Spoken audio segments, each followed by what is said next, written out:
Monsieur Renaud Camus, thank you for taking the time to talk to me. You're very famous for the term remigration. You've written several books. Taken not into consideration what Europe was, but where we are right now, what do you see the future of Europe and the future of France being? I hope for decolonization, the end of the colonization of Europe. I am convinced Europe is 20 times more colonized than it ever colonized itself, and I will hope that there will be a decolonial revolt, of which, fortunately, there are some signs in Ireland, in Spain, in England, but all those revolts should get together to obtain the collapse of that word which imposed the replacement of population in Europe, which is, I think, not the worst crime ever committed, but certainly the largest, the vaster. I think it can happen if I feel very Europeans.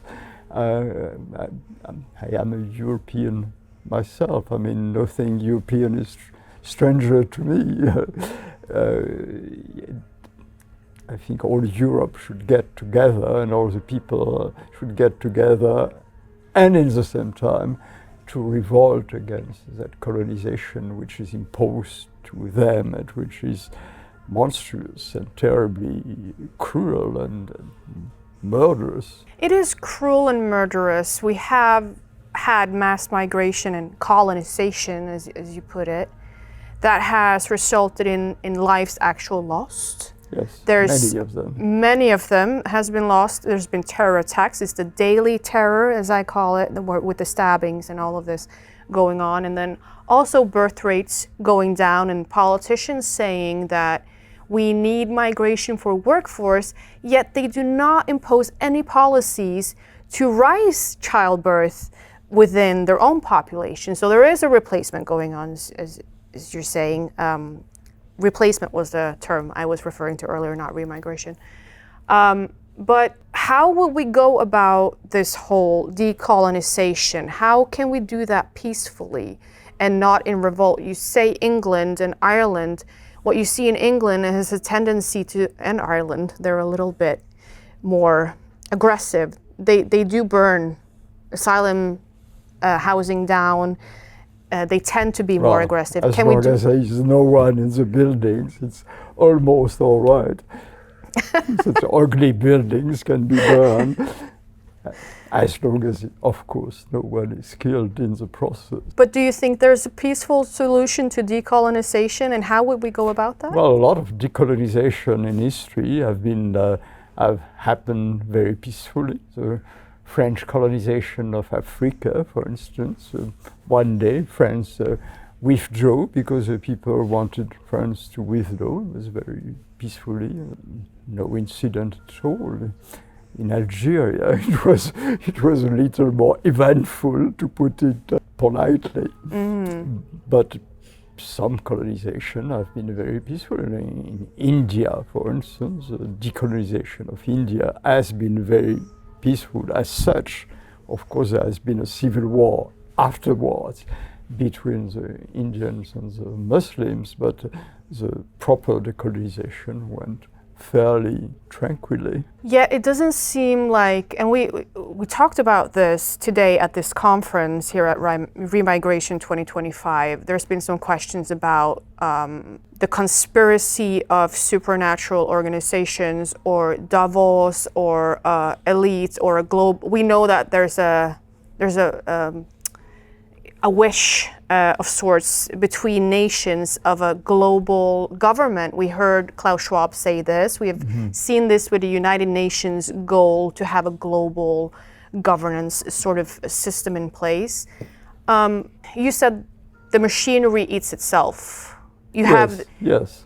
So is there a way to turn policy in terms of knowing that the United Nations and Davos would love to have a global government And how do you counter that with the machinery eating itself? Because these are two forces pulling in the same direction. Oh, there are many forces pulling in the same direction.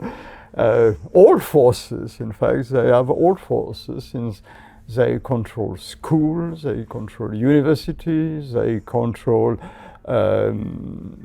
culture, they control, of course, practically all the media, or 90% of the media. So we have a very powerful adversary, but we have a very solid and strong and powerful ally, which is truth. We are telling the truth of an awful situation, and in history, society which were entirely constructed on lying, on falsity, can collapse very quickly, just as truth appears like a match. It's set fire to. There is, of course, an example of the Soviet Union, which was similarly a society entirely constructed upon lying, where everything was false, exactly like in our society, and it collapsed very quickly, just because suddenly truth had appeared so strong that it could not go on like this. I've seen this, well, I noticed a pattern of empires. Yes. And empires have a tendency to collapse. There's a cycle to these things. But is it so that if you look at the Roman Empire, if you look at the Soviet Union, if you look at the EU, SSR, as I call it, European Union, there's a start and there's an end in even the British Empire, or the French Empire for that matter. Certainly did collapse. Does it always take the path of lies before it collapses, or is that a human cycle? No, I don't say that all empires are constructed upon lying, but frankly, most of them are. There were not too much lying in the British Empire, maybe. I'm not sure, but I don't see that it was entirely constructed like lying, and like the Soviet Union.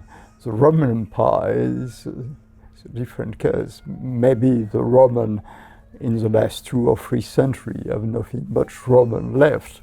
For one thing, they had changed religion, which makes things very different, and maybe Christianity was not as compatible with Roman Empire as the religion of before.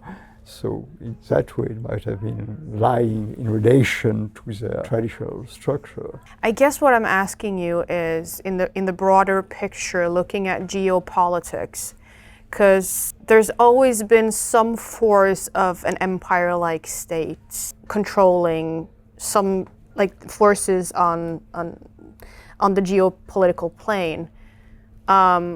And I'm not sure who would be the greatest actors today, but we have Russia, India, United States, and I wouldn't say Europe because we're weak, very weak. But is there, in your opinion, do you see a clear path to where we can go back to having our nation states and still have strong alliances with other countries without having to be in a union or in an empire type of state? Well, personally, I want to be in a union. You do? I feel very European. Yes, I think the only way European countries can return to history from which they are withdrawn after the horrors of the Second World War, when they decided they wanted no part anymore in history.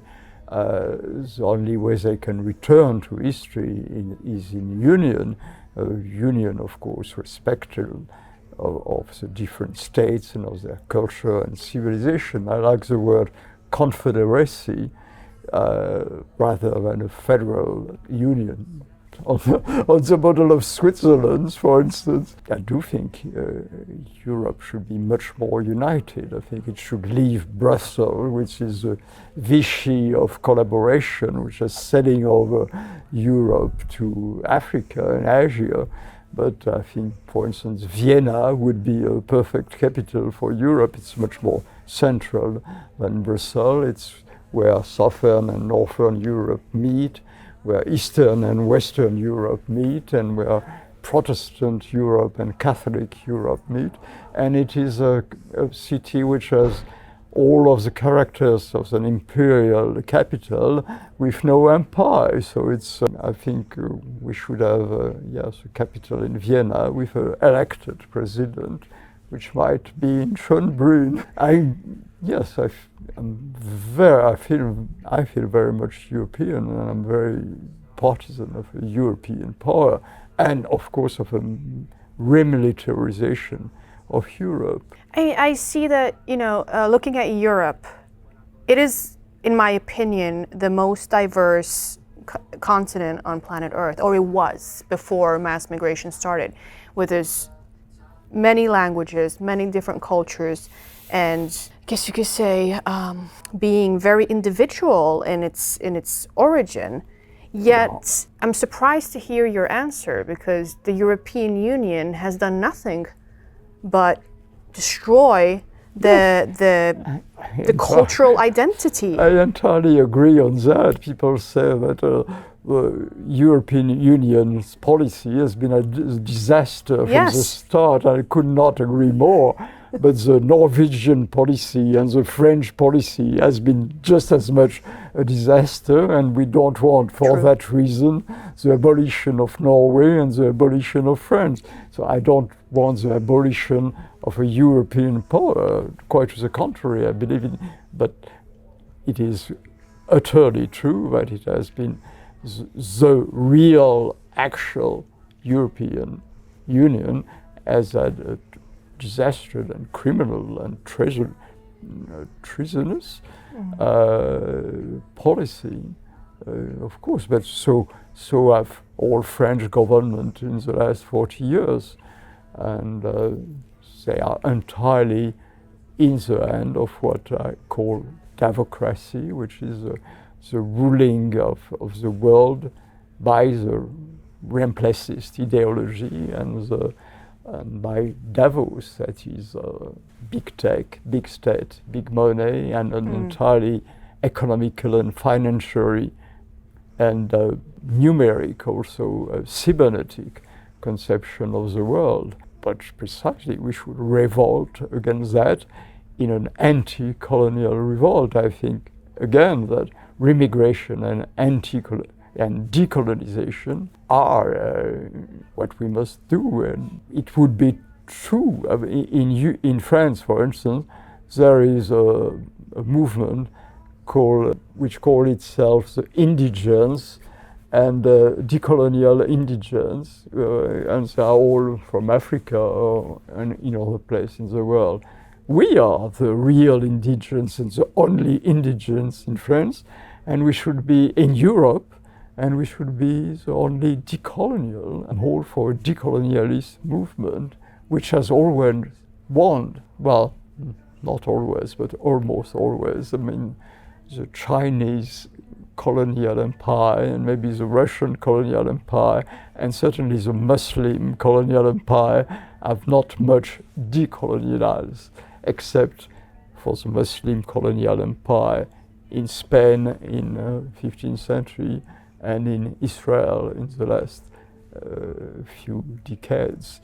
But for the rest, it is still there. It has conquered Christian land or pagan land in Africa. And so no one ever speaks about the Muslim Arabic colonial empire. Oh, I talk about it all the time. Oh, good, great.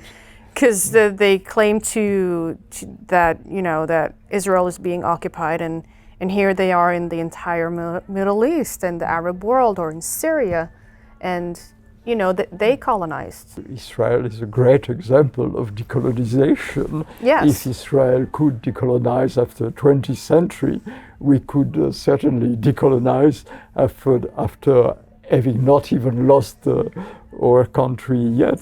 I think is an interesting argument as well, because I like to look to Israel and Palestine in terms of talking about decolonization or remigration. People tell me you can't just send people home who are born here. And I say, why not?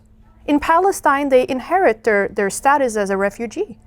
No matter where they live in the world, they are considered a refugee by generation of ethnicity in connection to being Palestinian, which they are not, by the way, because they're from Jordan or Egypt or some other Arab country, right? But if they can inherit their status as a refugee to gain sympathy from the world, every single immigrant in Europe can also have inherited status as a refugee and be sent back, right? Yes. That's what decolonization is. There is an example of Algeria where French population had been for 6 or 7 generations, and they had to leave when decolonization time came. And the Algerian new government was very violent about that, and they had to leave in about a few weeks, in a matter of 10 or 12 weeks. And it was horrible, and I certainly do not recommend imitating the way the Algerian pressed remigration, but I approve of the structure. No country can be independent and free if more than 1/10 of its population is foreign to his culture, to his language, to his faith, and to his history. So do you have faith and belief in the Make Europe Great Again movement then? Do you see that as a positive force within the European Union, adopting the Make America Great Again philosophy? I am not for leaving the European Union. I am much more ambitious than that. I am for taking over the European Union. That I understand, but I went to control it. I went to Poland last week, a week before last. I went to a mega conference, a Make Europe Great Again conference, and I met with representatives from the European Parliament, being Czech Republic, Romania, and different Eastern European states, as well as other Poland. Apparently, we were in Poland, so of course Poland representatives were there. But I asked them the same question, and I asked them about the European movement. What does that mean? Does it mean you want to abolish the European Union, or does that mean that you want... No, they want the European Union to stand, is my impression. I can't speak for everyone, but that is what I took with me from Hungary, that's what I took with me from Poland, but they want to revolutionize it from within. Yes. So I agree with that. Yeah. It's exactly my point of view. Like the French government. I want the French government to stay. I don't want it to disappear, but I think that decolonialists should take hold of it and change entirely its policy, and same thing for Europe. But of course I think the European Union has been much too compromised with collaboration and selling over the continent to foreigners, so it has to change radically, maybe have a new constitution and change capital, because it's utterly absurd to have as a capital Brussels, which is now a Muslim city for mostly. It is. It is, yes. It's not a European city anymore. No. And we see this happening all over Europe. So the decolonization is a necessity. And speaking of that, last question to you, sir, would be, you talked about the great replacement early on. I would think that you had a lot of resistance in your arguments of your beliefs that you have talked about here today. Do you, from the beginning until now, writing several books and talking about this openly, do you see a change? Is it easier today than it was then? Or like, how do you see the movement towards acceptance, mainstream acceptance for these ideas? Well, that's a very complex question, because I certainly have more echoes to what I think that I had before, but on the other way, the resistance also is getting stronger, and the repression is getting stronger to an absolutely absurd point, which maybe, let's hope, is a sign that the power getting very nervous and doing absolutely crazy things. But now the control of opinion in France, as it is in England, is totally mad. I mean, if a son said that his mother has said such thing, and then she's sent to prison. I mean, he's getting totally crazy. It's worse than it was in Soviet Union or in Nazi Germany, because the control of opinion has never been so strong. Another thing is there is a time factor. I think the consciousness of the people is getting stronger. Their refusal of what is imposed to them is getting stronger, but at the same time, the demographical submersion is also getting stronger, because there is absolutely no slowing of mass immigration. I don't use the word immigration very much, because I think it belongs to the entirely different world. We are not, some people speak of controlling immigration. We don't want to control immigration, we want remigration.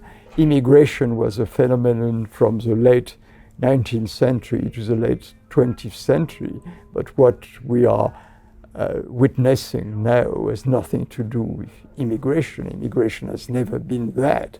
What we are witnessing now is invasion and foreign occupation and a selling out of a country and of about 30 peoples in Europe. So I think Steve Bannon has said that very well. He put it in the intro to his show, and he said, it's the primal scream of a dying regime.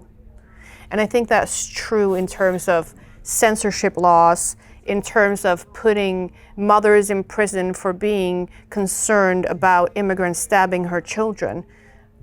So I'm hopeful, at least, that knowing that it will get worse before it gets better. It usually does. Yes, it does. But I'm hopeful that we're reaching. It can't get much worse. Well, we can always be surprised. Yes. But I want to thank you so much for taking the time to talk to me. It was a great pleasure. Thank you. Thank you.